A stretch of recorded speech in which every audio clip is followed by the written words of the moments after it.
Hello and welcome back to Meat City Gaming. JD here with another episode of Kicking Aces here in World of Tanks. And you may recall from my previous video that I've been platooning a little bit lately. And in the previous video, which I'll link here, I've been working with Heffalump when he went off on a Radley Walters performance.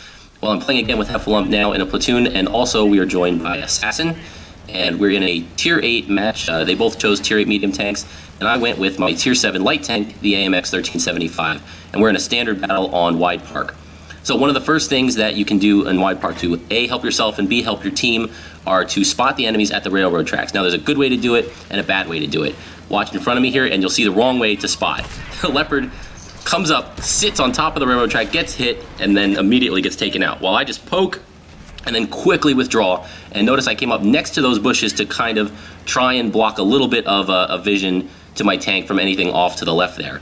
So we got 9, 10 spots it looks like, which is great. There's a couple more, so now that I'm not spotted, I'm gonna poke just very quickly, pull back down, make sure I don't take a hit, and we get 2 more spots. So that's 12 spots of the 15 enemies on the team. That's a great start to give our allies some information on where the enemy split is headed. We only have 1 artillery, so now I'm gonna get out of there. There's not much else I can do. We don't have tanks that are gonna be in a position to do damage, so I'm not gonna get any assistance damage, and we have 1 artillery, so he's probably already fired his shot, and it's going to be a while till he's reloaded for his next one. So we're going to get out of there. I'm not going to continue to just poke and wait while those tank destroyers and big guns are aimed or pre-aimed on the spots where I could poke up. Instead, I'm going to relocate and try to be useful elsewhere to my team. So I've come over to try and support Hef here. We're on the western flank on the 1-2 line down the railroad tracks, and there are some big targets coming towards us here. The T-28 prototype, Tier 8 American tank destroyer, that's the one with the turret, and it's heavily frontally armored. Hef has taken a little bit of a beating here, and he's going to try and get out of the way before he gets taken out. There's also a Tier 8 heavy tank coming towards us. I believe it was the 110, but it was really quick there. I didn't quite see it. So this flank is going to be heavily engaged, and I am not really equipped with a tank to deal with those threats. So I'm not going to try. I'm not just going to throw shots at the front of a T-28 prototype. That's not going to work.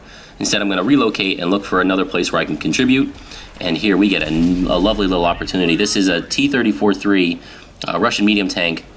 And yes, we are in a short enough tank, and we're far enough away from the railroad tracks that we can shoot underneath the railroad car into the side of this tank. Our first hit damaged his ammo rack. I was hoping to get an ammo rack detonation with one of the follow-ups, but it didn't happen. But with some help from our allies, we're able to secure that kill, and that's our first of the game. So a nice little start there.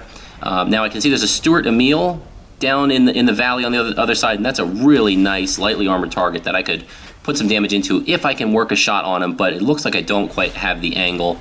I'm looking, can I go over this rail car here? Can I go under it?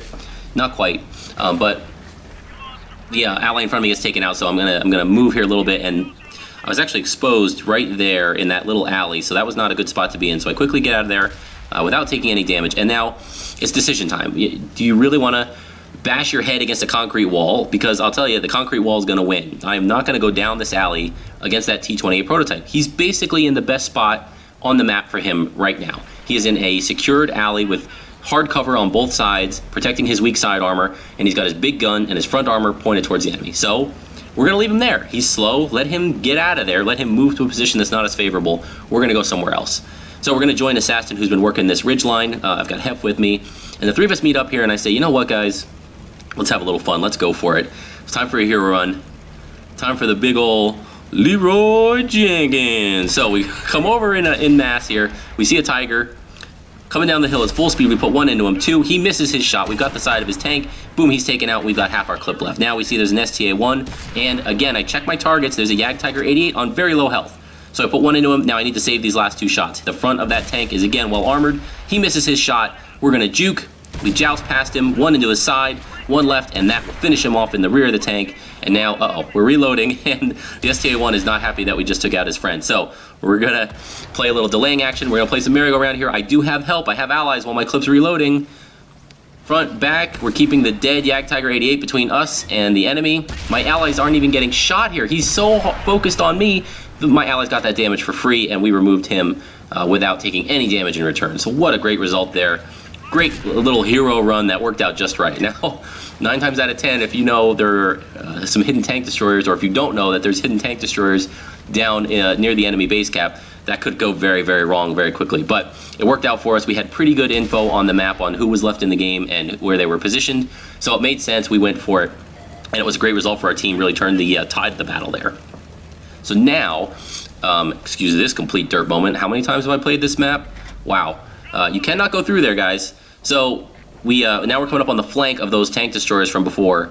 And hopefully we can get the more vulnerable parts of some of those tanks as they're pushing in towards our base. So there's a Yag Panther over here. There was also a Borsig that got taken out. We put one into the Yag Panther and damage his ammo rack, and he's quickly removed by a teammate. So now the enemy, those tanks that were pushing up the rail line before, have worked their way into our base. So we have numbers, but the enemies are all clustered together. They're starting to cap, so we need to deal with the situation quickly. I went the long way around here. I probably wasted some time rather than going in a more direct route. I wanted to get the flank of these tanks, but it wasn't really the best idea. Again, the mobility of the AMX 1375 is good enough where you can make that work. You can take a little bit of a circuitous route, of a flanking route. And thankfully, my allies, Assassin and Hef, are both still in the game, and they're harassing the cappers, so they can't really get the cap going, while the other two remaining tanks on our team, the non-artillery tanks, have gone into the friendly cap circle, and they're putting pressure on the enemies there. So we're going to go in here, and hey, if it worked once, let's see if it works twice. We're going on another run. Centurion 1, we've got the side of his tank 3 put in, and he is removed. Half of our clip left. We know there are at least 2 tanks here, and there's a third one. He's a little bit out of this fight. So we're going to approach. The T-28 prototype missed his shot. I donked that there. That was a bad little rush shot. I had the side. I knew I was going to get around these tanks. So I could have had that kill there if I had just held the shot for a little bit longer on my first one there. I could have put all 3 into the side or the rear there. And now the T-28 prototype, there's nothing he can do. That turret does not fully traverse. I could do this all day. Unfortunately, our allies do finish the cap before we are able to reload our clip. Otherwise, that would have been another 3-4 shots into the rear of that tank, and we would have had another kill and an even better result. But no complaints there. That was a lot of fun and a great result for the platoon, and individually that results in the ace tanker in the AMX 1375. And 60,000 credits profit. You can see we did 2,100 damage ourselves and assisted with another 1,500 damage to combine for just about 3,600. You can see we secured a fire for effect, more damage than the health of our tank, fighter for 4 of our kills, spotter for 1,000 assistance damage on enemies that we had spotted, and then we also got a bruiser, and of course the one that really matters, the ace tanker. And as we'll see from the base XP in just a moment, this was good. This was a legit 1,700 plus base XP game. So before that, we'll take a real quick look. Of course, and the scout badge for the 9, at least 9 detected enemies, and we actually had 12 there. So we'll look at the efficiency tab. A lot of the tanks we were engaged with were tier 8s. We did a lot of tier 8 damage, which I think helped out our base XP for the end here. And you can see we influenced a lot of the enemy tanks on that team. A couple were just spots, but still that helps identify where they're going. And in addition, a lot of damage and a lot of assistance as well. And after we flip through here, we'll look at the detailed report. We'll see the base experience.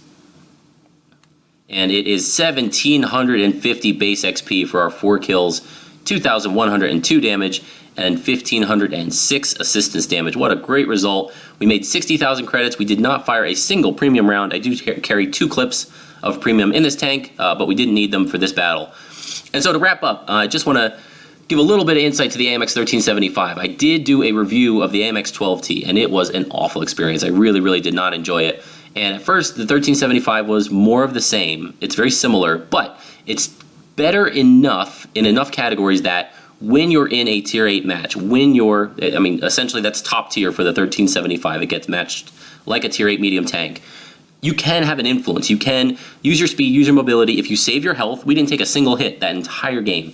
Thankfully, using our mobility to cause the enemies to miss.